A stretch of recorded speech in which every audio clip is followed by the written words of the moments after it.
Hello दोस्तों, आज की इकोनॉमिक क्लास में आप सभी का स्वागत है। आज हम बात करेंगे थ्योरी ऑफ डिमांड के सेकंड चैप्टर के बारे में, जिसमें मेजर इंपॉर्टेंट टॉपिक है जो सभी एग्ज़ाम पे आते हैं। तो आपको ध्यान से देखना है कि कौन कौन से एग्ज़ाम पे आएंगे। तो आप सभी थोड़ा सा देखिएगा। तो सबसे पहले हम बात करते हैं मूवमेंट इन डिमांड के बारे में। देन उसके बाद हम बात करेंगे shift in demand and change in demand के बारे में। चेंज इन डिमांड में इंक्रीज इन डिमांड और डिक्रीज इन डिमांड के बारे में। ये दोनों जो चैप्टर है प्रीवियस ईयर क्वेश्चंस आ चुका है यहाँ दोनों चैप्टर से, और बाकी एग्जाम में भी इस चैप्टर से आते हैं। उसके बाद हम बात करेंगे डिटर्मिनेंट्स और फैक्टर इफेक्टिंग ऑफ डिमांड। ऐसे कौन कौन सा कारक है जो डिमांड को इंक्रीज और डिक्रीज करता है, उसको अफेक्ट करता है। ठीक है। उसके बाद डिमांड की लोच के बारे में बात करेंगे। मांग की लोच की क्या है, कितने परसेंट इंक्रीज होगा, कितने परसेंट डिक्रीज होगा प्राइस और डिमांड में, उसके बेस पे। ठीक है। देन उसके बाद इलास्टिसिटी ऑफ डिमांड को कितने डिग्री में बांटा गया है, उसको ध्यान में रखना है। उसी प्रकार हम बात करेंगे method of measurement of price elasticity of demand. जब हम इलास्टिसिटी ऑफ डिमांड को मेजरमेंट करते हैं तो ऐसे कौन कौन सा मेथड है जिसमें हम इलास्टिसिटी ऑफ डिमांड निकालने के लिए यूज़ करते हैं। तो ये सभी टॉपिक जो है, इस चारों पाँच या छः टॉपिक है, इस छः टॉपिक को अच्छे से समझिएगा और देखिएगा। ठीक है। मैं इजी लैंग्वेज में इसको थोड़ा सा डील कर दिया हूँ, आप इसको बार बार देख के समझिएगा। आगे चलते हैं मूवमेंट अलोंग डिमांड कर्व और चेंज इन क्वांटिटी डिमांडेड के बीच में। ठीक है। तो इसमें सबसे पहले हम देखना है इसमें क्या बोल रहा है। मूवमेंट अलोंग डिमांड कर्व, मांगी गई मात्रा में परिवर्तन में कैसे होता है इस देखते हैं। मूवमेंट अलोंग डिमांड कर्व का अर्थ है कि मूवमेंट बोल रहा है तो एक डिमांड कर्व बनेगा जिसमें एक ही पॉइंट, दो पॉइंट बनेंगे जिसमें डिमांड कर्व एक स्थान से दूसरे स्थान पे मूव करेगा। किस तरीके से मूव करेगा हम बात करेंगे। ठीक है। जिसको हम बोलेंगे चेंज इन क्वांटिटी डिमांडेड, मांगी गई मात्रा में परिवर्तन। जैसे कोई कंज्यूमर प्राइस के अकॉर्डिंग प्राइस इंक्रीज होता है, डिक्रीज होता है, जिसके कारण जो कंज्यूमर जो रहता है अपनी मांग को, वस्तु की मांग को, मात्रा को बढ़ा देता है। ठीक है। और कम भी कर देता है। तो यहाँ पे बोला गया है चेंज इन क्वांटिटी डिमांडेड या मूवमेंट अलोंग डिमांड कर्व का मतलब क्या होता है यहाँ पे बताया गया है। When demand of a commodity changes, changes का मतलब होता है या इंक्रीज या डिक्रीज। ठीक है। When demand of a commodity changes due to change in its price. तो यहाँ पे बोला गया है, उसके बाद बोला गया other thing being equal. Other thing being equal हमको पिछले प्रीवियस क्लास में मैंने बता दिया था कि इसमें अदर थिंग बीन इक्वल सेट्रिस परिबस में क्या आएगा, इनकम ऑफ द कंज्यूमर। जो वस्तु के प्राइस के बारे में बात करें उससे रिलेटेड कोई अन्य वस्तु है उसके प्राइस में परिवर्तन के कारण। ठीक है। कंज्यूमर के टेस्ट एंड प्रेफरेंस के कारण, सीजनल के कारण, सीजन एंड क्लाइमेट के कारण, ये सभी चीज़ें अदर फैक्टर्स में आएंगी। तो इसमें बोला गया है मांग की मात्रा में परिवर्तन किसके कारण होता है, उसके प्राइस के कारण। ठीक है। उस वस्तु के प्राइस के कारण। तो हम बात करेंगे इसके अंतर्गत, जब अन्य बातें समान रहने पर, जब किसी वस्तु के मूल्य में कमी या वृद्धि होने पर उस वस्तु की मांगी गई मात्रा में जो वृद्धि या कमी होती है उसे मांगी गई मात्रा में परिवर्तन कहते हैं। इसमें साफ साफ बोला गया है जो अन्य फैक्टर है उसको हम स्थिर मानते हैं, उसमें कोई चेंजेस नहीं होता। इसमें बोला गया है कि वस्तु की जो कीमत में है यदि वृद्धि हो रही है या कमी हो रही है, उसके अकॉर्डिंग यदि मान लो वस्तु के मूल्य में वृद्धि हुआ तो उसकी मांग में कमी आ जाएगी। उसी प्रकार वस्तु की कीमत में यदि कमी हो रहा है तो उसके मांग में वृद्धि हो जाए। देखते हैं कि अधिकतर कंज्यूमर जो होता है, यदि जो वस्तु वो लेने के लिए गया हुआ मार्केट में, यदि उसके प्राइस में यदि कम आ रहा है तो क्या करता है कंज्यूमर, अधिक मात्रा में उस वस्तु को खरीदने लगता है। यदि ज़्यादा हो जाएगा तो वो कम मात्रा में खरीदने लगता है, जैसे कि अभी केस में आया था टमाटर के केस में। ठीक है। तो ये इसके दो टाइप देखा गया है, चेंज इन क्वांटिटी डिमांडेड या मूवमेंट अलोंग डिमांड कर्व। ठीक है। यहाँ से क्वेश्चंस आता है चेंज इन क्वांटिटी डिमांडेड या movement along demand curve which are the following is related to. तो इसमें बोला गया है कि मांगी गई मात्रा में परिवर्तन जो है किस किस के कारण जो रिलेटेड करते हैं। ठीक है। एक है, पहला जो होता है एक्सटेंशन डिमांड कब होगा और कंस्ट्रक्शन डिमांड। तो आपको ध्यान रखना है चेंज इन क्वांटिटी डिमांडेड या मूवमेंट अलोंग डिमांड कर्व के अंदर दो टाइप के चेंजेस देखने को मिलते हैं। पहला जो टाइप है कौन सा है, एक मिनट रुकिएगा। ठीक है। पहला टाइप जो है एक्सटेंशन डिमांड, मांग का विस्तार, मांग कैसे बढ़ता है। दूसरा है कांस्टेंशन डिमांड, मांग का संकुचन कैसे होता है, मांग में कमी कैसे आती है, वो हम बात करेंगे। तो ये आपको समझ आ गया होगा, चेंज इन क्वांटिटी डिमांडेड किसके कारण होता है, सिर्फ प्राइस के कारण, लेकिन उसके अदर फैक्टर कांस्टेंट रहेंगे। ठीक है, अब देखते हैं चेंज इन क्वांटिटी डिमांडेड किस तरीके से होता है। उसके पहला टाइप है एक्सटेंशन डिमांड। आपको ध्यान रखना है मांग का विस्तार।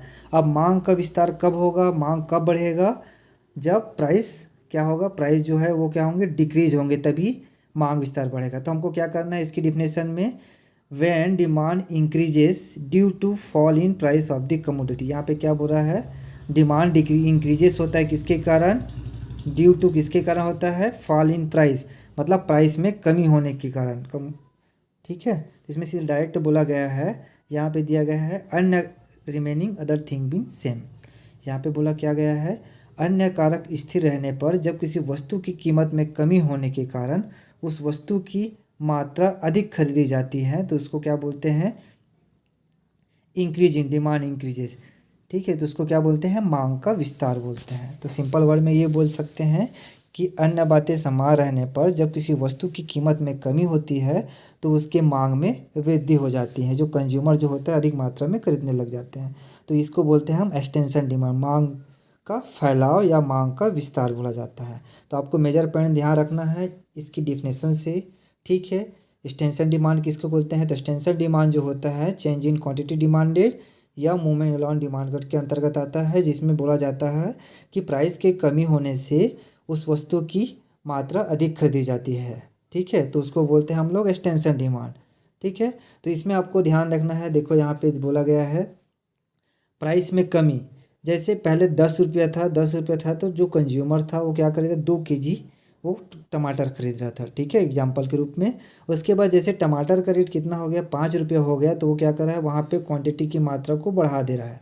कितना केजी कर दे रहा है, 8 kg कर दे रहा है। ठीक है, तो यहाँ पे देखने को मिल रहा है जैसे जैसे प्राइस डिक्रीज हो रहा है वैसे कंज्यूमर जो है अपनी क्वांटिटी को बढ़ाते जा रहा है। तो यहाँ पे ये हो गया। अब देखते हैं डिमांड कर्व कैसे बनता है। तो यहाँ पे हम बात कर रहे हैं डिमांड कर्व के बारे में। देखो यहाँ पे हम बात करते हैं, यहाँ पे बोला जैसे यहाँ पे ये 0 प्राइस पे है, 0 प्राइस के बाद 5 रुपये, फिर उसके बाद 10 रुपीज़। ठीक है, प्राइस ऑफ द गुड्स। उसके बाद हम बात करेंगे यहाँ पे देखो 2 और 8 है।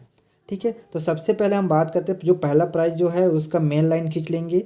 उसके बाद जो प्राइस में जो परिवर्तन होंगे जिसके कारण डिमांड में परिवर्तन होगा उसको अलग कलर या लाइन में आप नोट्स बना सकते हैं। ठीक है, तो जिससे पता चलेगा कि पहले का कीमत कितना था, उसके बाद दूसरा कीमत कितना हो चेंजेस हो रहा है। तो हम देखेंगे इसको डॉट डॉट में हम मेंशन कर दिए हैं ताकि इसमें पता चल रहा है कि डिमांड बढ़ रहा है, उसी प्रकार प्राइस के कम होने से।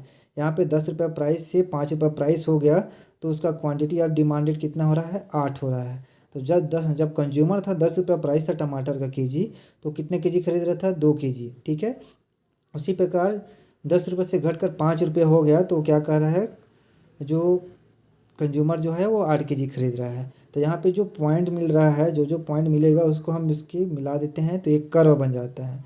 तो यहाँ पे पहले जो पॉइंट जो बना ए जो है, तो वहाँ से डिमांड कर्व जो मूव हो रहा है कहाँ, पॉइंट बी में आ रहा है। ठीक है, तो पहले 10 रुपये था, 10 रुपये से चेंजेस होने के बाद 5 रुपये आ गया, तो 5 रुपये का डिमांड कर्व कहाँ पे बन रहा है, पॉइंट बी में। तो डिमांड कर्व कहाँ से मूव हो रहा है, डिमांड कर्व हो रहा है इस साइड को हम लेफ्ट बोलते हैं, इस साइड को हम क्या बोलते हैं, राइट बोलते हैं। तो डिमांड कर्व किधर मूव करेगा, डिमांड कर्व मूव कर रहा है, एक्सटेंशन डिमांड कर्व मूव किधर कर रहा है, पॉइंट ए से point B, point A left to right कर रहा है। ठीक है, तो डिमांड कर्व हमेशा क्या होता है, डाउनवर्ड स्लोपिंग में होता है। ठीक है, तो इस वजह से यहाँ पे लेफ्ट टू राइट मूव कर रहा है एक्सटेंशन इन डिमांड के केस में। ठीक है, तो यहाँ पे मेजर इंपॉर्टेंट फैक्ट जो है आपको ये ध्यान रखना है। तो एक्सटेंशन डिमांड कर्व में जो डिमांड कर्व जो होता है मूव करता है कहाँ से कहाँ, पॉइंट ए से पॉइंट बी तक। ठीक है, उसके बाद यहाँ पे लिख देना लेफ्ट टू राइट। ठीक है, तब उसको बोलते हैं हम लोग एक्सटेंशन डिमांड। उसके बाद इसमें बोला गया था more demand at less price is also known as extension demand. More demand at less price, कम कीमत में डिमांड का अधिक होना। ठीक है, इसका मतलब क्या बोल रहा है, मोर डिमांड एट लेस प्राइस का मतलब क्या बोल रहा है, कम कीमत में डिमांड का अधिक होना। क्लियर है, ये समझ आ गया होगा। तो मोटा मोटी हम बोल सकते हैं मांग का विस्तार, मांग का फैलाव क्यों होता है, प्राइस में कमी आने से मांग का फैलाव ज़्यादा होता है। ठीक है, तो इसमें ध्यान रखना है कि एक्सटेंशन डिमांड का जो डिमांड कर्व जो होता है वो लेफ्ट टू राइट साइड होता है, point A to point B downward sloping में, ठीक है। उसी प्रकार जो इसमें बात करते हैं मोर demand at same price less price, तो कम कीमत में डिमांड का अधिक होना, उसको क्या बोलेंगे, एक्सटेंशन डिमांड। क्लियर है। देन हम बात करेंगे अब नेक्स्ट स्लाइड के बारे में, कॉन्स्टेंशन डिमांड। पहले क्या था, प्राइस की कमी होने से मांग का अधिक बढ़ जा रहा था। अब इसमें कॉन्स्टेंशन मतलब मांग का कमी करना है, मांग का फैलाव को कम करना है, इसको बोलते हैं मांग का संकुचन। कॉन्ट्रैक्शन इन डिमांड को बोलते हैं मांग का संकुचन, मतलब मांग में कमी आना, ठीक है। तो इसमें बोला गया है कि अन्य बातें समान रहने पर, जो अन्य कारक जो बताया था, जब किसी वस्तु की कीमत में वृद्धि होती है तो होने के कारण उस वस्तु की मात्रा कम खरीदी जाती है, किसके द्वारा, कंज्यूमर के द्वारा। तो सिंपल सा है, जब वस्तु की कीमत कम होगी तो डिमांड ज़्यादा होगा, जिसको हम एक्सटेंशन डिमांड कहते हैं, मांग का फैलाव कहते हैं। उसी प्रकार जब वस्तु की कीमत में अधिक वृद्धि होगी तो वहाँ पे डिमांड, जहाँ पे उस वस्तु की मांगी जाए जो मात्रा जो है वो कम खरीदी जाएगी, ठीक है। तो उसको हम बोलेंगे कॉन्स्टेंशन डिमांड। मांग प्राइस में अधिक वृद्धि से मांग का कम हो जाना, उसको बोलते हैं कॉन्स्टेंशन डिमांड। तो इसका डिमांड कर्व जो होता है मूव करता है लेफ्ट फ्रॉम, यहाँ पे गलत होगा, ठीक है, यहाँ पे right from point A to point B होगा, ठीक है। यहाँ पे ये जो है, ये इस साइड क्या होता है राइट, इस साइड होता है लेफ्ट। तो डिमांड कर्व क्या हो रहा है, पॉइंट ए जब 5 रुपये, यहाँ पे देखो डिमांड कर्व कैसे होगा, कॉन्स्टेंशन डिमांड। पहले क्या था, 5 रुपये उसका प्राइस था वस्तु का, तब वो बढ़ के कितना हो गया, 10 हो गया। तो पहले 5 रुपये था तो 8 kg खरीदे थे, जैसे प्राइस बढ़ गया तो वहाँ पे 2 kg खरीद रहे हैं, तो यहाँ पे कमी कर रहे हैं। तो उसको डिमांड कर्व हम कैसे रखेंगे, 0 प्राइस, फिर 5, फिर 10।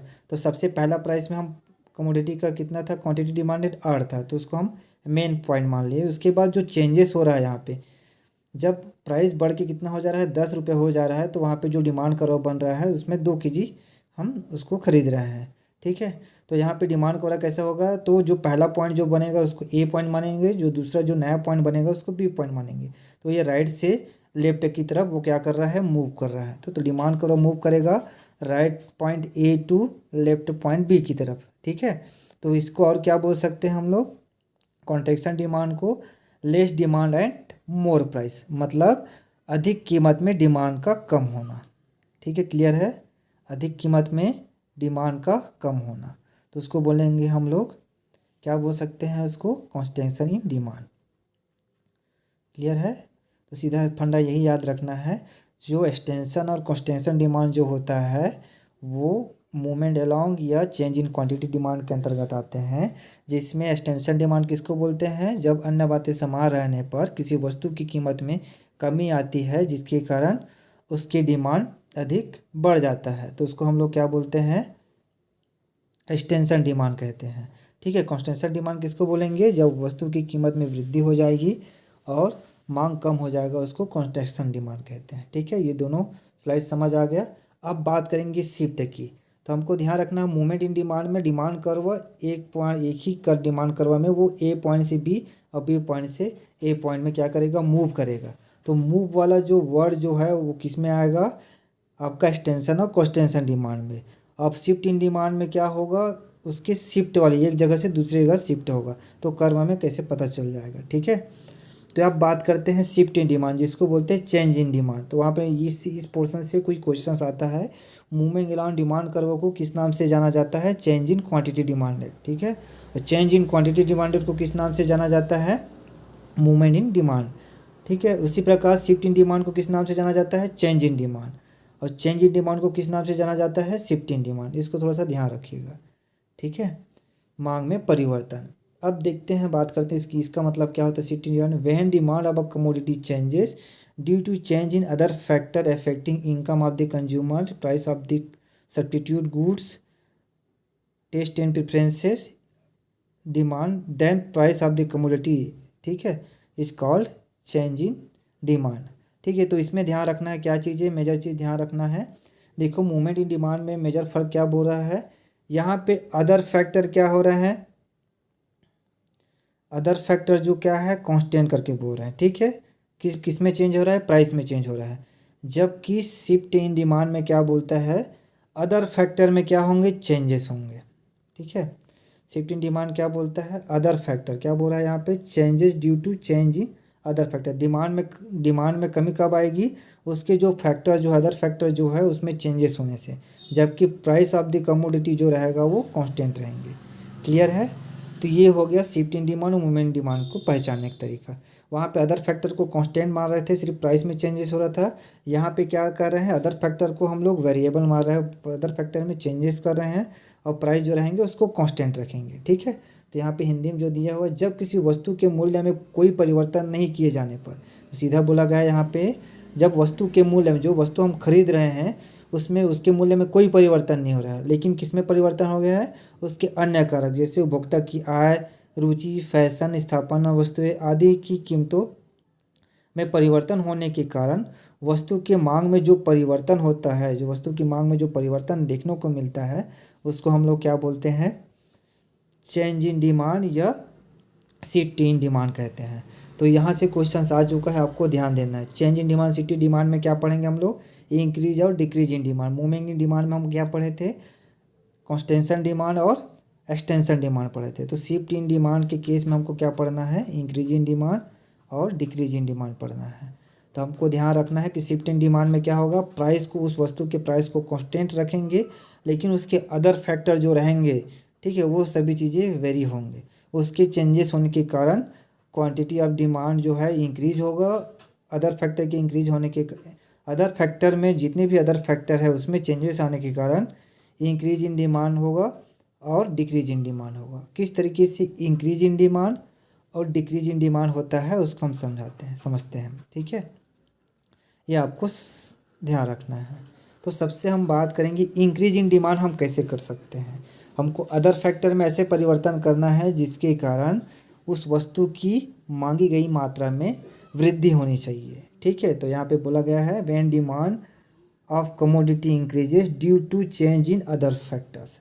ठीक है, तो अदर फैक्टर में क्या चेंजेस होंगे जिसके कारण उसकी डिमांड इंक्रीज होंगे।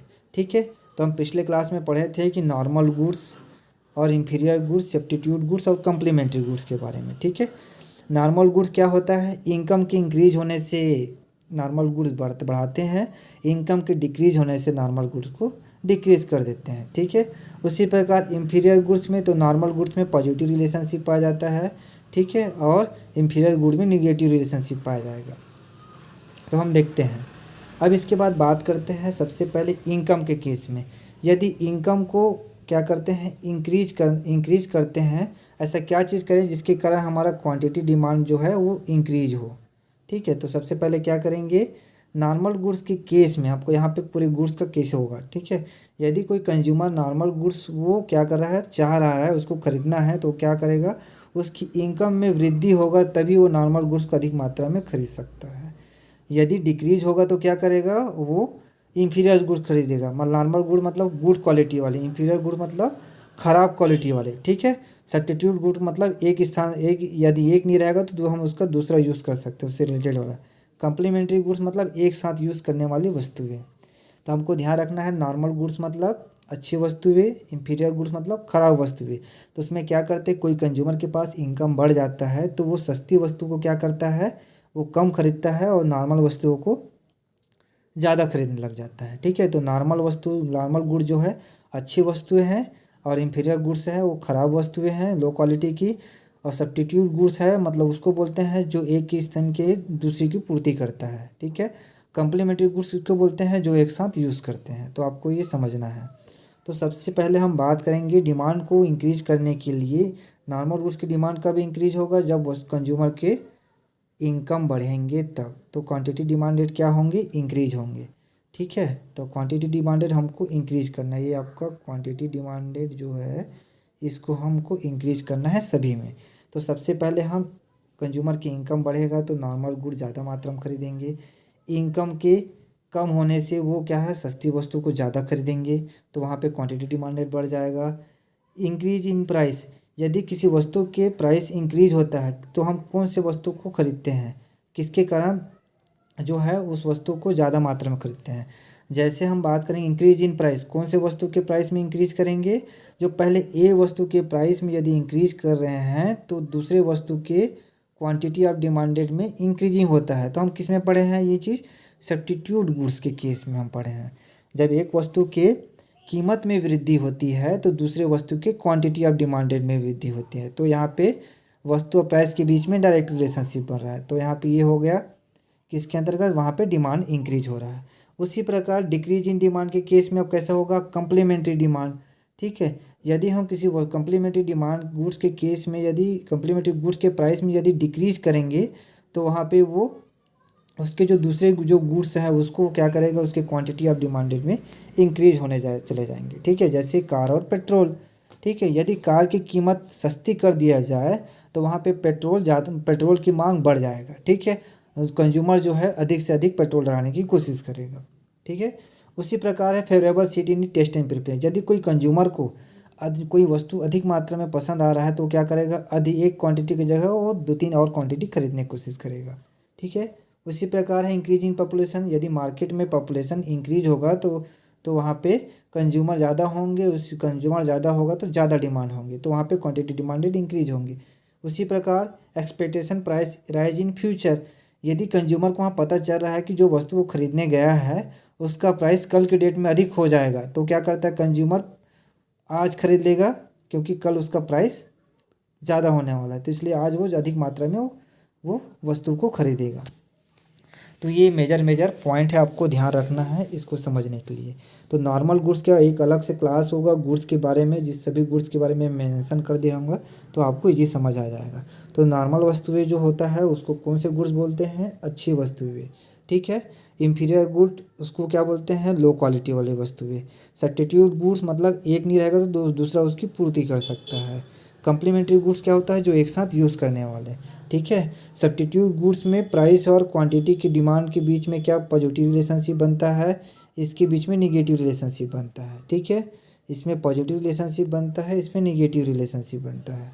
तो आपको ध्यान रखना है। तो ये सभी चीज़ें मैं बता दूंगा क्वेश्चन कैसे आएंगे, तो आपको ये चीज़ें ध्यान देना है। ठीक है, पिछले टाइम आया था कि इंक्रीज इन डिमांड किसके केस में होता है। ठीक है, और you which are not related करके, तो आपको ध्यान रखना है इसमें वस्तु के प्राइस के बारे में बात नहीं करेंगे, उस वस्तु के रिलेटेड आप कमोडिटी के बारे में बात करेंगे। ठीक है, इसको अच्छे से ध्यान रखना है, इससे संबंधित मैं क्वेश्चन करा दूंगा। क्लियर है। तो इंक्रीज इन डिमांड कब होगा, इंक्रीज इन डिमांड किसके कारण होता है, ये सभी चीज़ में चेंजेस के कारण आपको ध्यान रख। सबसे पहले इनकम ध्यान रखना है, प्राइस ध्यान रखना है। इनकम के केस में क्या होगा, नॉर्मल गुड्स और सब्स्टिट्यूट गुड्स। ठीक है, नॉर्मल गुड्स और इंफीरियर गुड्स। प्राइस के केस में सब्स्टिट्यूट गुड्स और कम्प्लीमेंट्री गुड्स। तो ये चीज़ें ध्यान रखना है। इनकम इंक्रीज कब करेंगे, नॉर्मल गुड्स के केस में, तब वो डिमांड इंक्रीज होगा। ठीक है, कंडीशन में। अब इनकम डिक्रीज कब करेंगे, जब इंफीरियर गुड्स होगा तब, जिसके कारण अधिक मात्रा में खरीदेंगे। जब मान लो किसी कंज्यूमर का इनकम जो है कम हो गया है तो क्या करेगा, वो सस्ती वस्तु खरीदने की कोशिश करेगा, जबकि वो नॉर्मल वस्तु को नहीं खरीद पाएगा। ठीक है, उसी प्रकार इंक्रीज इन प्राइस, यदि वहाँ पे एक कमोडिटी का प्राइस ज़्यादा इंक्रीज हो जाएगा तो सब्स्टिट्यूट गुड्स का जो है वहाँ पे उसकी क्वांटिटी बढ़ जाता है। डिक्रीज इन प्राइस में किसके केस में, तो कम्प्लीमेंट्री गुड्स के केस में। यदि कम्प्लीमेंट्री गुड्स की एक वस्तु की कीमत में कमी आती है तो दूसरे वस्तु के क्वांटिटी ऑफ डिमांड में वृद्धि हो जाती है। ये हम पढ़ेंगे किसमें, कम्प्लीमेंट्री गुड्स में। ठीक है, कंज्यूमर का क्या है, टेस्ट प्रेफरेंस ज़्यादा होगा तो अधिक मात्रा में खरीदने की कोशिश करेगा। मार्केट में जहाँ ज़्यादा कंज्यूमर होंगे तो अधिक मात्रा में डिमांड होगा। उसके बाद यदि फ्यूचर में इसकी प्राइस बढ़ने वाला रहेगा तो क्या होगा, वो अधिक मात्रा में वस्तु खरीदने की कोशिश करेगा। तो ये मेन है इंक्रीज इन डिमांड केस में। क्वेश्चन यहाँ से कराऊंगा तो आप लोग को समझ आ जाएगा, इसको समझने में थोड़ा सा टाइम चाहिए। ठीक है, थोड़ा थोड़ा इसको बार बार रिवीजन करके देखिएगा। अगर ये समझ नहीं आएगा तो इसको फिर से मैं समझा दूंगा, कमेंट बॉक्स में एक बार देख लीजिएगा। ठीक है, उसके बाद बात करेंगे। अब बात करते हैं, एक मिनट रुको। ठीक है, ये हो गया इंक्रीज इन डिमांड का थ्योरी कंडीशन। अब देखते हैं इसके ग्राफ किस तरीके से बनता है। एक क्वेश्चन आपका बनेगा इस पोर्शन से। ठीक है, इस पोर्शन से क्वेश्चन बनेगा एक। अब दूसरा पोर्शन से क्वेश्चन बताएगा डी। ठीक है, तो इससे कैसे क्वेश्चन बनेगा, इसमें क्वेश्चन पूछेगा which of the following is related to increase in demand. तो आपको ध्यान देखना है पूरे कंडीशन, 1 2 3 4 5 और 6 और 7, सातों कंडीशन आपको पता रहना चाहिए कि इंक्रीज इन डिमांड में इस तरीके से कंडीशन होते हैं। ठीक है, तो एक क्वेश्चन यहाँ से बन जाएंगे। दूसरा क्वेश्चन जो बनता है उसके ग्राफ वाले पोर्शन से। ठीक है, ये ग्राफ वाले पोर्शन से। तो इंक्रीज इन डिमांड केस में डिमांड कर्व किधर शिफ्ट होता है, राइट साइड में। देखो ये इस साइड को लेफ्ट साइड बोलते हैं, जो ये पहला है, और ये शिफ्ट हो रहा है, नया डिमांड कर्व जो बन रहा है वो राइट साइड बन रहा है। ठीक है, कौन से साइड बन रहा है, वो राइट साइड बन रहा है। तो इसलिए बोलता है इंक्रीज इन डिमांड कर्व जो होता है वो राइट साइड शिफ्ट होता है। जैसे इसमें जो होता है इंक्रीज इन डिमांड में प्राइस क्या होता है, कांस्टेंट होता है, अदर फैक्टर चेंजेस होता है। अदर फैक्टर क्या होते हैं, चेंजेस होता है। प्राइस के चेंजेस नहीं होने पर जब क्वांटिटी ऑफ डिमांडेड इंक्रीज होता है, 4 से 10 kg होता है, एक ही कीमत में डिमांड अधिक होता है, तो उसको हम लोग क्या बोलते हैं, इंक्रीज इन डिमांड। जिसके कारण डिमांड को देखो यहाँ पे जब प्राइस 10 था तो वहाँ पे 4 kg खरीदा, वैसे ही प्राइस सेम रहने पर क्वांटिटी ऑफ डिमांडेड क्या पर है, इनकम के इंक्रीज होने से, ठीक है, तो वहाँ पे क्वांटिटी डिमांडेड कितने बढ़ा दिया है, 8। तो यहाँ पे ये चीज़ देख रहे हैं। तो डिमांड कर्व ए पॉइंट से बी पॉइंट क्या हो रहा है, शिफ्ट हो रहा है। ठीक है, तो डिमांड कर्व कैसा होता है, इंक्रीज इन डिमांड कर्व किस साइड शिफ्ट होता है, राइट साइड। यहाँ से क्वेश्चन आता है तो आपको ध्यान करना है। तो इंक्रीज इन डिमांड किधर शिफ्ट होगा, राइट साइड में। उसी प्रकार कुछ और पॉइंट है यहाँ पे बोलेगा इंक्रीज इन डिमांड क्या होता है, सेम ही एक ही कीमत में डिमांड का अधिक होना, उसको क्या बोलते हैं, increase in demand. Demand curve shift हो रहा है, shift to the right side, point A to point B. ठीक है, उसी प्रकार लॉ इसके अंतर्गत जो इंक्रीज इन डिमांड जो होता है लॉ ऑफ डिमांड के अंतर्गत एप्लीकेबल होता है। ठीक है, वहाँ पे माना जाता है। लॉ ऑफ डिमांड में कौन से एप्लीकेबल होगा, इंक्रीज इन डिमांड। क्लियर है, ये तीनों पॉइंट आपको याद रखना है। तो इसमें जो क्वेश्चन जो बनेंगे ये यहाँ से दूसरा क्वेश्चन बनेगा। ठीक है, कि डिमांड कर्व है कौन से साइड शिफ्ट होता है, और यहाँ से भी क्वेश्चन देखने के लिए मिला है, कहाँ से, इस वाले पोर्शन से, more in demand at same price. Same price at more demand is also known as क्या होगा, इंक्रीज इन डिमांड। ठीक है, which demand is applicable for law of demand. तो आपको ध्यान रखना है इंक्रीज इन डिमांड जो होता है लॉ ऑफ डिमांड के लिए एप्लीकेबल होता है। ठीक है, उसके बाद बात करेंगे डिक्रीज इन डिमांड क्या होता है। डिक्रीज इन डिमांड किसको बोलते हैं, डिक्रीज इन डिमांड में हम बात करेंगे कि वह डिमांड ऑफ कमोडिटीज डिक्रीज है। तो डिमांड क्या होता है, वहाँ पे डिक्रीज हो जाता है। किसके कारण डिक्रीज होता है, तो सबसे पहला कॉजेस है इनकम। यदि कंज्यूमर की इनकम कम होंगे तो वो नॉर्मल गुड्स को क्या खरीदेगा, कम खरीदेगा। ठीक है, क्वांटिटी डिमांडेड कम होंगे। उसी प्रकार यहाँ पे यदि यदि कंज्यूमर का इनकम यदि इंक्रीज होगा तो वो सस्ती वस्तु को कम खरीदेगा। ठीक है, इसकी डिमांड को कम खरीदेगा, किसकी डिमांड को ज़्यादा खरीदेगा, यदि इनकम का कंज्यूमर का इनकम बढ़ जाता है तो वो नॉर्मल गुड्स की तरफ शिफ्ट हो जाता है। तो यहाँ पे इंक्रीज इन डिमांड क्या है, इनकम बढ़ रहा है तो वो इंफीरियर गुड्स क्या होता है, डिक्रीज हो जाता है। उसी प्रकार डिक्रीज इन प्राइस, यदि किसी सब्स्टिट्यूट गुड्स की एक वस्तु के प्राइस में डिक्रीजिंग होने से दूसरे वस्तु के सब्स्टिट्यूट गुड्स के प्राइस क्वांटिटी ऑफ डिमांडेड में भी डिक्रीजिंग देखने को मिलता है। ठीक है, उसी प्रकार इंक्रीज इन प्राइस, यदि कार के प्राइस में यदि इंक्रीज हो जाता है कम्प्लीमेंट्री गुड्स के केस में, तो वहाँ पे पेट्रोल का जो है डिमांड जो है वो क्या हो जाता है, डिक्रीज हो जाता है। उसी प्रकार अनफेवरेबल टेस्ट इन प्रेफरेंस, यदि कंज्यूमर को जो वस्तु खरीद रहा है वो अगर उसको पसंद नहीं आ रहा है तो क्या होता है, डिमांड वहाँ पे वो कम खरीदता है। ठीक है, कम करता है। उसी पर decrease in size of population, यदि मार्केट में कंज्यूमर का साइज कम होगा तो वहाँ पे पॉपुलेशन कम होंगे तो वहाँ पे क्वांटिटी ऑफ डिमांडेड भी कम होंगे। अनइक्वल डिस्ट्रीब्यूशन ऑफ इनकम, वहाँ पे यदि इनकम का डिस्ट्रीब्यूशन ठीक तरीके से नहीं होता किसी कमोडिटी के में तो वहाँ पे क्या होता है, डिमांड कम हो जाता है वस्तु का। अनफेवरेबल सीजन कंडीशन, या जिस सीजन कंडीशन में यदि वो अनफेवरेबल है, ठीक है, वो पसंद नहीं आ रहा, उस कंडीशन के लायक नहीं है, तो वहाँ पे क्वांटिटी ऑफ डिमांडेड कम हो जाते हैं। जैसे शेल्टर के केस में ले तो कपड़ा केस में ले लो, जब हम विंटर का सीज़न आते हैं तो विंटर क्लोथ का जो है डिमांड है वो अधिक हो जाता है नॉर्मल विंटर के केस में। ठीक है, और गर्मी आता है तो हम लोग क्या करते हैं, विंटर जो क्लोथ होता है उसके डिमांड को हम कम कर देते हैं और नॉर्मल जो क्लोथ होता है उसकी डिमांड को बढ़ा देते हैं। तो यहाँ पे जो मेजर है इन डिक्रीज इन डिमांड के केस होने की कंडीशंस। ठीक है, तो ये पूरे क्वेश्चंस में ये आपको ध्यान रखना है।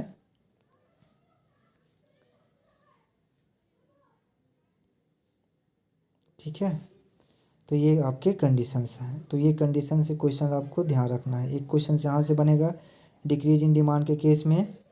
अब बात करेंगे हम लोग, ये इंक्रीज इन डिमांड होगा, ये हो गया डिक्रीज इन डिमांड केस में यहाँ से जो हो रहा था। अब उसके ग्राफ से पढ़ते हैं। ठीक है, इसके ग्राफ से पढ़ेंगे। पहले तो इसका थ्योरेटिकल पोर्शन हो गया जहाँ से एक क्वेश्चन जो बनेगा इसको पूरे पूरे इसके कंडीशन को याद रखना है। उसी प्रकार हम बात करेंगे डिक्रीज इन डिमांड के स्लाइड्स के बारे में, ठीक है, उसके ग्राफ के बारे में। यहाँ ग्राफ में देख रहे हैं एक ही कीमत है, वहाँ पे डिमांड जो है पहले 8 केजी था, वो घट के कितना हो गया 4 केजी। किसके कारण? उसके इनकम के, कंज्यूमर की इनकम कम हो गए, प्राइस डिक्रीज हो गया, प्राइस इंक्रीज हो गया, अनफेवरेबल डिस्ट्रीब्यूशन आ गए, ठीक है, साइज ऑफ पॉपुलेशन कम होगा जिसके कारण उसकी डिमांड कम हो गई। तो इसको और क्या बोला जाता है? तो यहाँ पे डिमांड करो किधर शिफ्ट होगा? डिक्रीज इन डिमांड है तो लेफ्ट साइड क्या होगा? शिफ्ट होगा। तो समझ में आना है।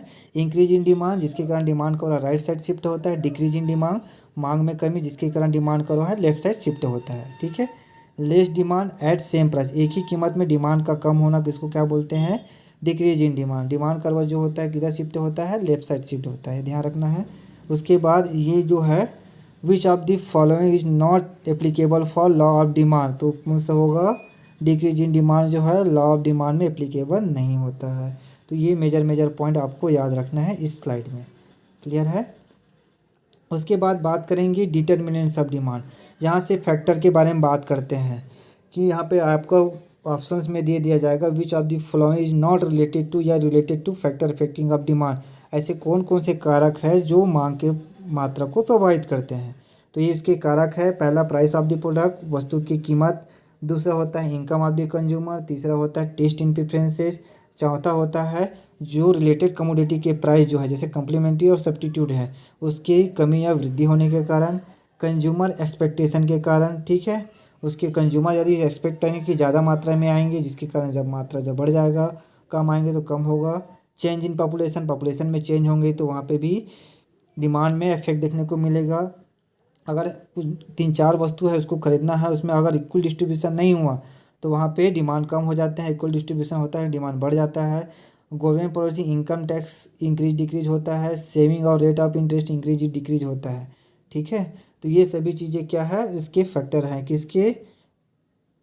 डिमांड के। तो आपको ये ध्यान रखना है कि कौन कौन से फैक्टर डिमांड के अंतर्गत आएंगे, उसका नाम अच्छे से याद कर लीजिएगा, ठीक है।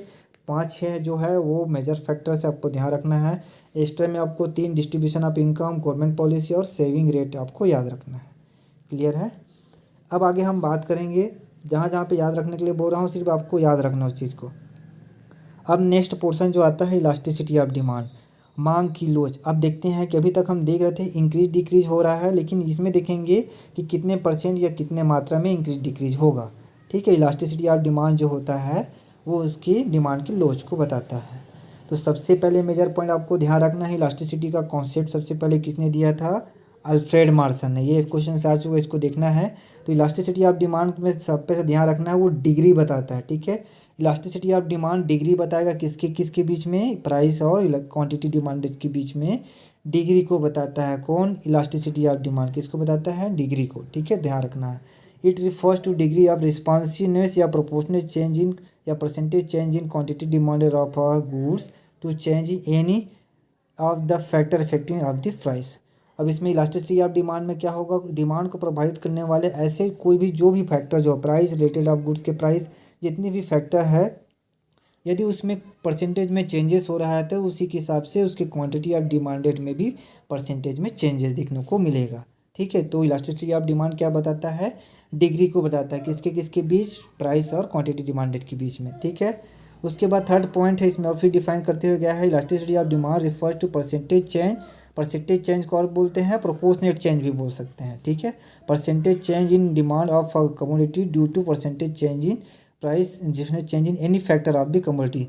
कोई भी फैक्टर के में चेंजेस होने से, उसके परसेंटेज में चेंजेस होने से उसके क्वांटिटी ऑफ डिमांडेड में भी चेंजेस दिखाई को देखने को मिलता है, तो उसको बोलते हैं हम लोग elasticity of demand. Elasticity of demand के दो यहाँ पे इसके फार्मूला लिखे गया है। उसका फार्मूला होता है परसेंटेज चेंज का सिंबल है change in quantity demanded divided by percentage change in price. मतलब जो भी क्वांटिटी डिमांडेड परसेंटेज चेंजेस हो रहे हैं वो होंगे किसके कारण? प्राइस में चेंजेस के कारण। तो इसको और क्या बोल सकते हैं? It is the ratio of percentage change in quantity demanded divided by percentage change in price बोला सकते हैं, ठीक है। तो ये होता है इलास्टिसिटी ऑफ डिमांड। तो आपको मेजर पॉइंट याद रखना है, इलास्टिसिटी ऑफ डिमांड का कांस्टेंट किसने दिया था? अल्फ्रेड मार्शल को। और इलास्टिसिटी ऑफ डिमांड क्या बताता है? डिग्री, प्रोपोर्शनल चेंज या परसेंटेज चेंज को बताता है किसके किसके बीच? प्राइस और क्वांटिटी डिमांड के बीच में, क्लियर है। अब इसकी डिग्री पढ़ते हैं। आपको ध्यान रखना है, यहाँ से क्वेश्चन पूछ सकता था। पहले क्या बोला था, जैसे हम स्टार्टिंग में पढ़े थे डिवीजन ऑफ इकोनॉमी, डिवीजन के कितने विभाग होते हैं, तो अब उसमें भी बोला गया था 5 विभाग होते हैं। तो यहाँ पे भी आपको ध्यान रखना है, या तो ये पांचों नाम को दे देगा ऑप्शन में, या तो सिर्फ पूछेगा कि इसके कितने डिग्री होते हैं। तो आपको ध्यान रखना है, इलास्टिसिटी ऑफ डिमांड के कितने डिग्री होते हैं, 5 डिग्री होते हैं। कौन कौन सा, परफेक्टली इलास्टिक डिमांड, दूसरा है परफेक्टली इन इलास्टिक डिमांड, तीसरा है रिलेटिवली इलास्टिक डिमांड जिसको हम क्या बोलते हैं, मोर इलास्टिक बोलते हैं, चौथा है रिलेटिव इन इलास्टिक डिमांड जिसको हम लेस इलास्टिक डिमांड बोलते हैं, और पांचवा जो है यूनाइटरी इलास्टिक डिमांड जिसको इलास्टिसिटी ऑफ डिमांड की वैल्यू बोलते हैं। ठीक है, यूनिट इलास्टिक या इलास्टिक डिमांड बोलते हैं। क्लियर है। अब आपको ध्यान रखना है क्या क्या चीज़ें, इसमें मेजर चीज़ें मैं बता दे रहा हूँ, क्या क्या चीज़ें आपको ध्यान रखना है। सबसे पहले परफेक्टली इलास्टिक डिमांड, ठीक है, तो उसका जो डिमांड करवा जो होता है, इलास्टिसिटी डिमांड का वैल्यू को याद रखना है, डिमांड का नाम और उसके वैल्यू। ठीक है, परफेक्टली इलास्टिक का डिमांड क्या होता है, इन्फिनिटी होता है। परफेक्टली इलास्टिक डिमांड का डिमांड कितना होता है, 0 होता है। रिलेटिव इलास्टिक डिमांड इसको हम मोर इलास्टिक या इलास्टिक डिमांड बोलते हैं जिसका वैल्यू कितना होता है, मोर देन 1 होता है। रिलेटिव इन इलास्टिक डिमांड जिसको लेस इलास्टिक या इन इलास्टिक बोलते हैं, इसको क्या बोलते हैं, क्या होता है, ये लेस देन 1 होता है। यूनिट इलास्टिक या यूनाइटेड इलास्टिक डिमांड को क्या बोलते हैं, जिसके वैल्यू जो होता है 1 होता है। ठीक है, ये हो गया इसके नाम और उसके इलास्टिसिटी या डिमांड के वैल्यू के नाम। तीसरा पॉइंट होंगे उसके ग्राफ से। तो 3 जगह से इससे क्वेश्चन पूछेंगे। तो इलास्टिसिटी ऑफ डिमांड से पहला क्वेश्चन कहाँ से हो सकता है, तो पहला बोलेंगे degree of elasticity of demand कितने टाइप के होते हैं, 5 टाइप के। दूसरा बोल सकते हैं कौन कौन से होते हैं, इनमें से नाम बताइए, तो ये नाम आपको मेंशन कर सकता है दूसरा पॉइंट का क्वेश्चन। तीसरा हो सकता है इसके वैल्यू क्या होते हैं, इलास्टिसिटी ऑफ डिमांड के वैल्यू क्या होता है वो पूछ देंगे। ठीक है, तो ये चौथा क्वेश्चन। पांचवा क्वेश्चन पूछेंगे उसके ग्राफ से, ग्राफ जो है इन सभी का ग्राफ किस तरीके से बनता है। तो ये 5 4 या 5 पोर्शन से क्वेश्चन पूछेगा, तो उसको ध्यान से रखिएगा। तो डेली अब मैं कैटेगराइज वाइज कर दिया हूँ किस तरीके से इसको हम सॉल्व करेंगे। ठीक है, फर्स्ट से पहला आता है परफेक्टली इलास्टिक डिमांड जिसको हम बोलते हैं पूर्णतया लोचदार डिमांड। पूर्णतया लोचदार कब होगा, सबसे पहले इसमें बोला गया है कि स्लाइटली और नो चेंज, मतलब प्राइस में ऐसा थोड़ा सा चेंजेस आएगा या ना के बराबर चेंजेस आएगा, जिसके कारण उसके क्वांटिटी ऑफ डिमांड में क्या हो जाता है, इन्फिनाइट चेंजेस देखने को मिलता है। वह slightly change in price of the commodity due to infinite change in किसमें, क्वांटिटी डिमांडेड में चेंजेस देखने को मिलता है। ठीक है, जिसको हम बोलते हैं परफेक्टली इलास्टिक डिमांड।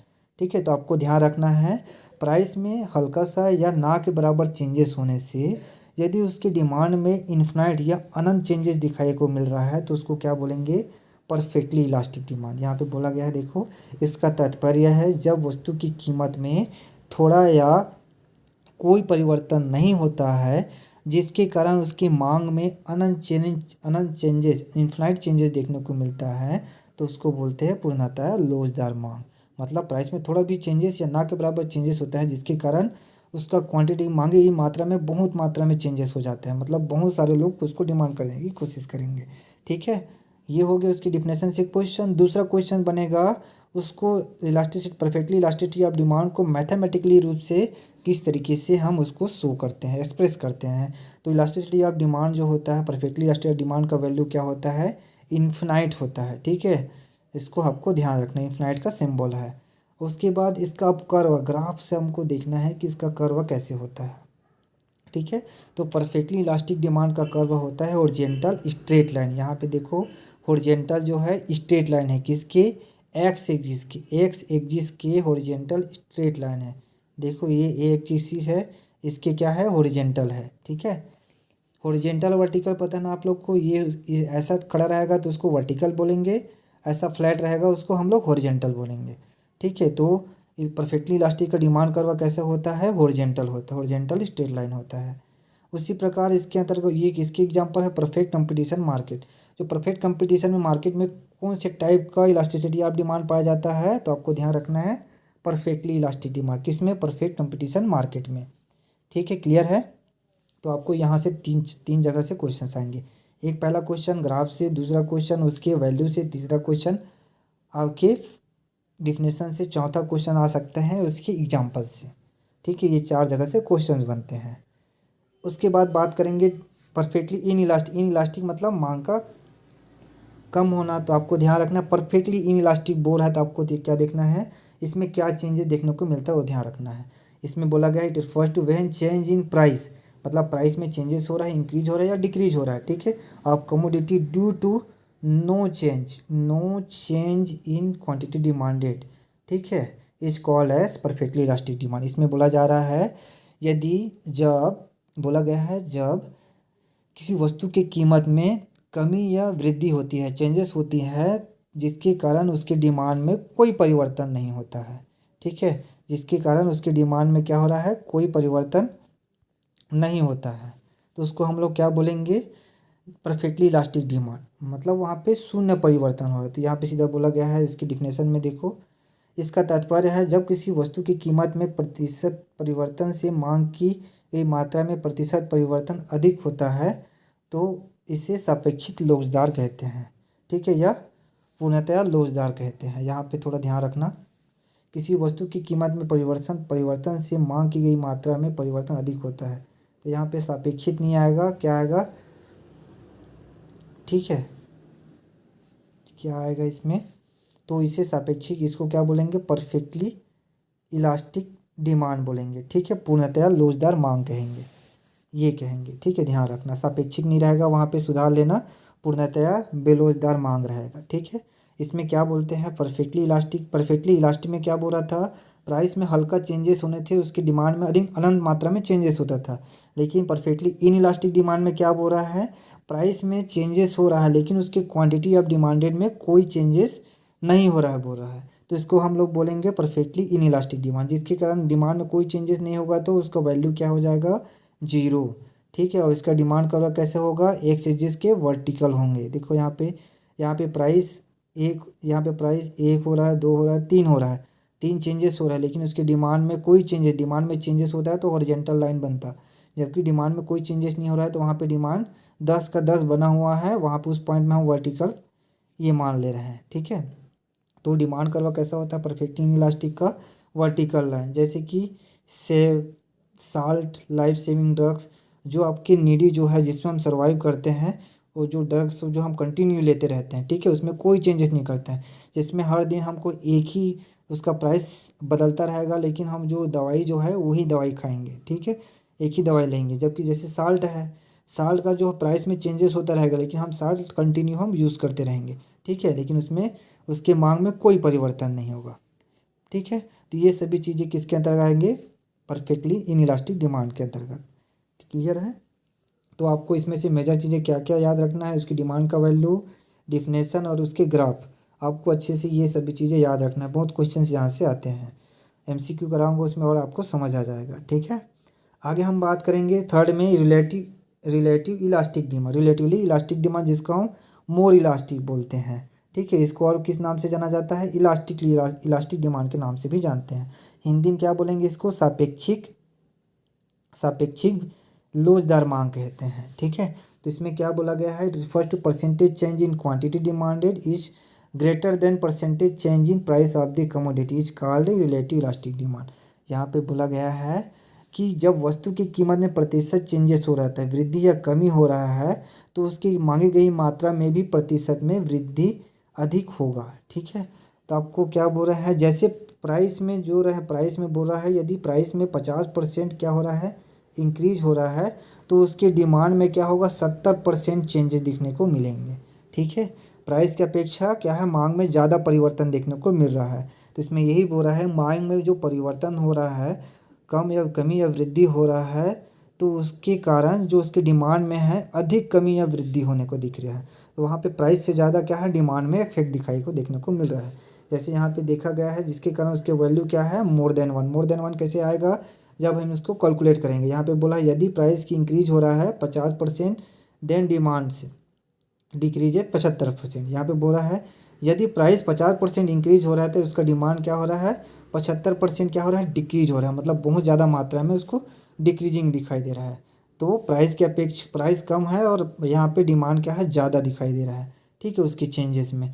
तो यहाँ पे जो इसको डिवाइड करने का वैल्यू कितना आ रहा है, 1.5 आ रहा है, ठीक है। माइनस का वैल्यू, यहाँ पे माइनस का सिंबल रहता है उनके, तो 1.5 आ रहा है, तो ये एक से ज़्यादा है, तो इसकी इलास्टिसिटी डिमांड का वैल्यू कितना हो गया, मोर देन 1, ठीक है। तो आपको ध्यान रखना है रिलेटिव इलास्टिक डिमांड, जिसको मोर डिमांड बोलते हैं। मोर मतलब अधिक, और इसको इलास्टिक डिमांड बोलते हैं, जिसके कारण लंबे समय तक, इलास्टिक मतलब लंबे समय के लिए, ठीक है।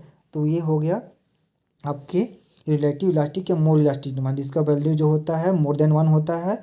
अब ध्यान रखना इसके कर्व कैसे बनता है। मोर elastic demand relative elastic demand का जो डिमांड कर्व जो होता है वो फ्लैटर बनता है।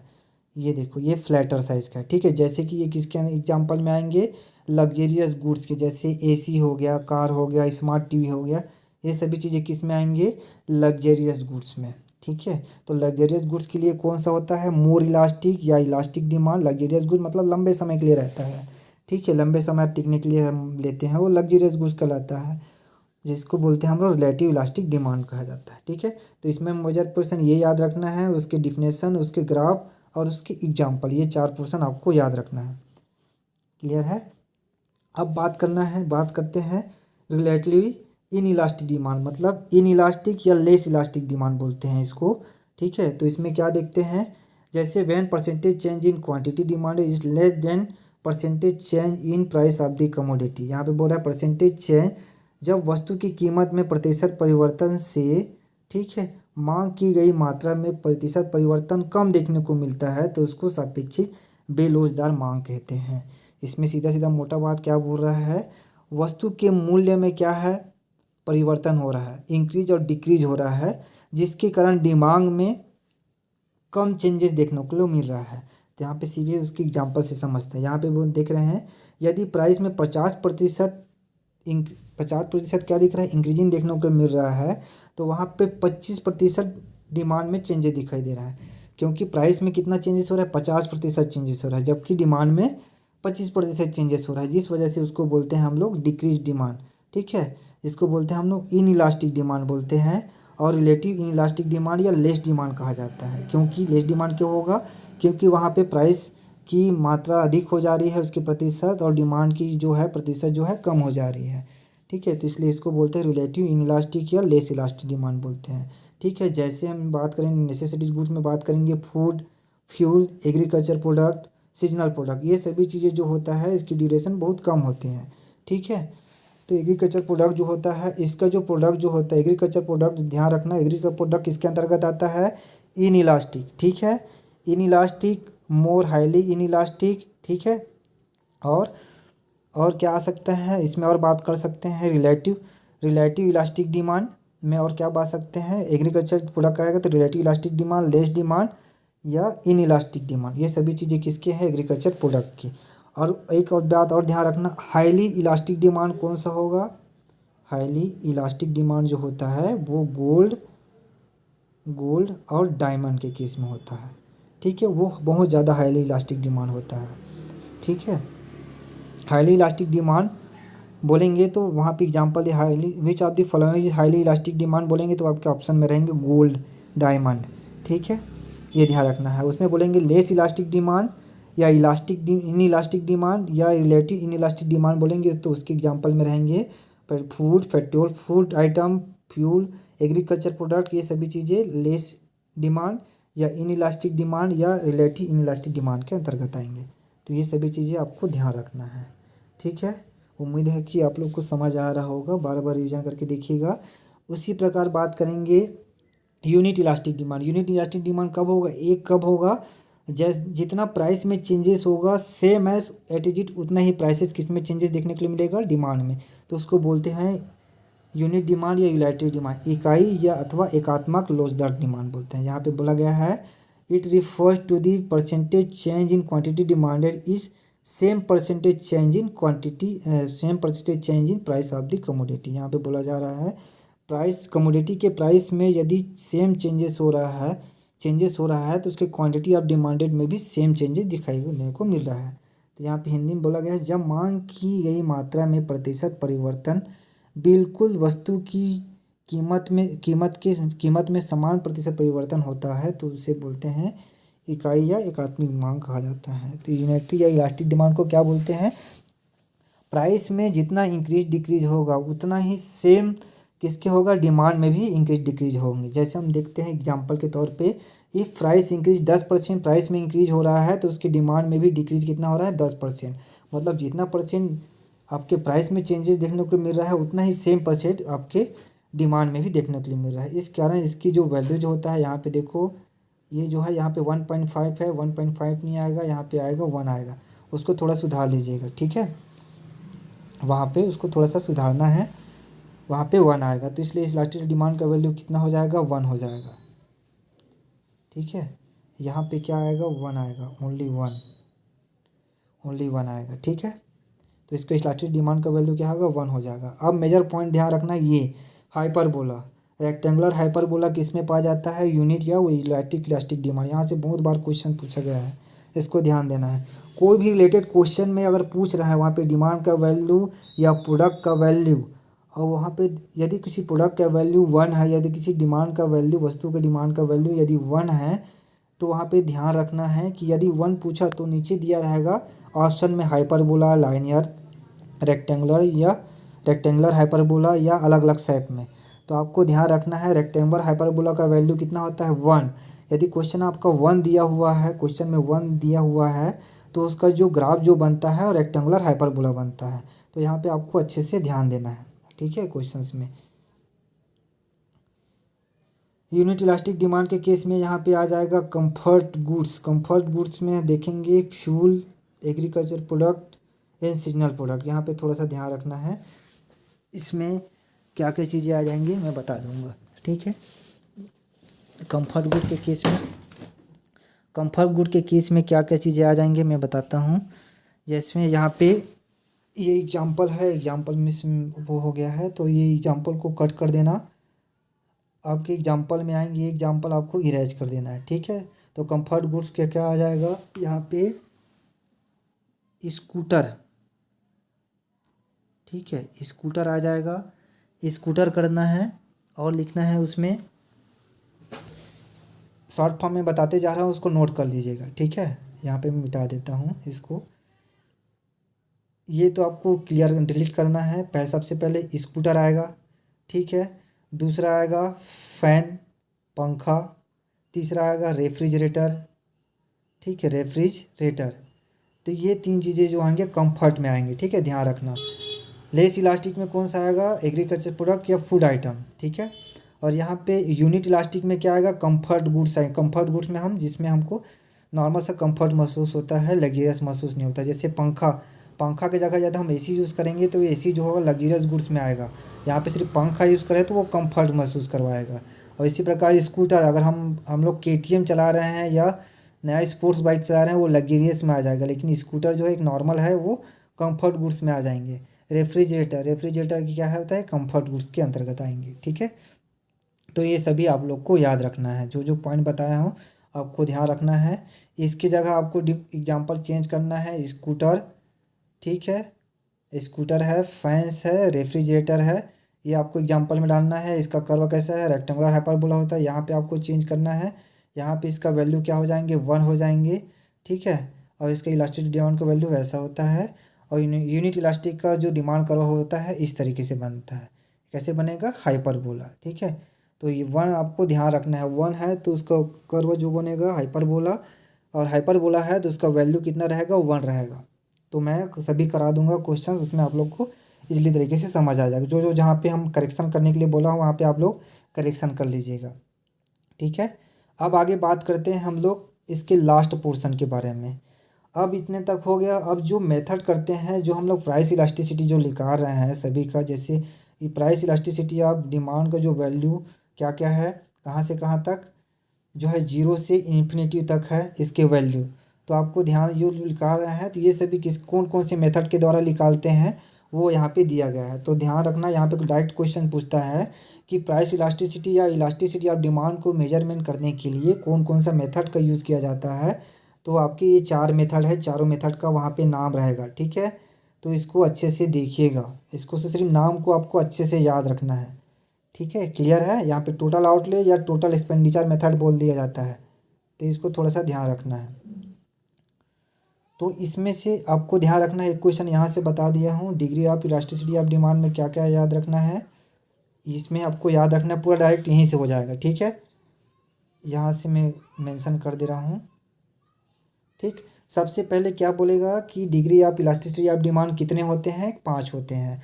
अब इसका रेंज, वैल्यू का रेंज का वैल्यू कितना होता है, कहाँ से कहाँ तक होता है, 0 से इन्फिनिटी तक इसके वैल्यू होते हैं, ठीक है। ये क्लियर है, ये ध्यान रखना है, ठीक है, क्लियर है। इसके वैल्यू आपको ध्यान रखना है, रेंज याद रखना है, रेंज कितना होता है वो ध्यान रखना। रेंज कितना होता है, रेंज जो होता है इसका, रेंज जो होता है 0 टू इन्फिनिटी होता है, ठीक है। उसके बाद सेकंड याद रखना है, उसके नाम, कौन कौन सी डिग्री होता है उसके नाम याद रखना, परफेक्टली, परफेक्टली इलास्टिक, उसके बाद रिलेटिव है, यूनिट इलास्टिक है, इसके नाम। उसके बाद इलास्टिसिटी ऑफ डिमांड के वैल्यू याद रखना है। उसके बाद लास्ट में आपको क्या याद रखना है, ग्राफ, सभी का ग्राफ याद रखना है। इसका क्या होता है, horizontal line parallel to X axis होता है। ये इसका क्या होता है, vertical line parallel to X axis होता है। ये हॉरिजॉन्टल होता है, ये वर्टिकल होता है।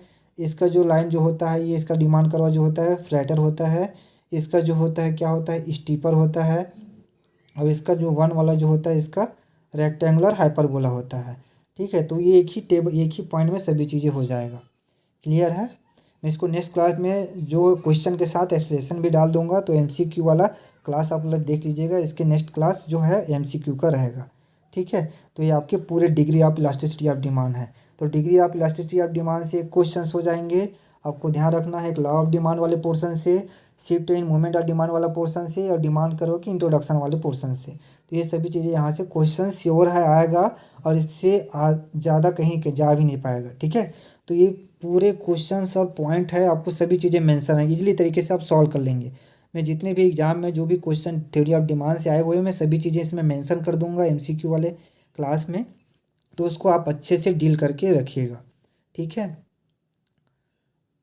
ये आपके पूरा degree of elasticity of demand यहाँ तक पूरे कंप्लीट हो गया है। Degree of elasticity of demand, ठीक है। कौन कौन सी डिमांड से हम मेजरमेंट करते हैं, तो पूरे इसके सिर्फ आपको मेथड के नाम को याद रखना है, ठीक है। ये पूरे मेथड के नाम को याद रखना है। अब नेक्स्ट क्लास में हम लोग एमसीक्यू करेंगे, इंपॉर्टेंट एमसीक्यू जो रहेगा नेक्स्ट क्लास में करेंगे। उसको आप जितना ज़्यादा हो सके उसको सॉल्व कीजिएगा, ठीक है। नेक्स्ट क्लास अब देखेंगे, आज की क्लास में बस इतना तक हम करेंगे। नेक्स्ट क्लास में हम बात करेंगे एमसीक्यू ऑफ डिमांड के बारे में, ठीक है। इस वाले पोर्शंस को आपको अच्छे से पढ़ना है, ज़्यादा से ज़्यादा एमसीक्यू सॉल्व करना है। पूरे क्लास इन होने चैप्टर का पूरा कोर्स ख़त्म होने के बाद मैं एक पीडीएफ दूंगा, जिसमें थ्योरेटिकल भी रहेंगे और आपके ऑब्जेक्टिव क्वेश्चंस भी रहेंगे, ठीक है। उसको सॉल्व कीजिएगा। और एक दिन मैं एक लिंक भेजूंगा गूगल मीट का, आप उसको एक बार टच करके उसमें पूरे एमसीक्यू लगा लीजिएगा, ठीक है। कितने क्वेश्चन सॉल्व होंगे वो पता चल जाएगा। फ्री एमसीक्यू रहेंगे, आपको ध्यान देना है, क्लियर है।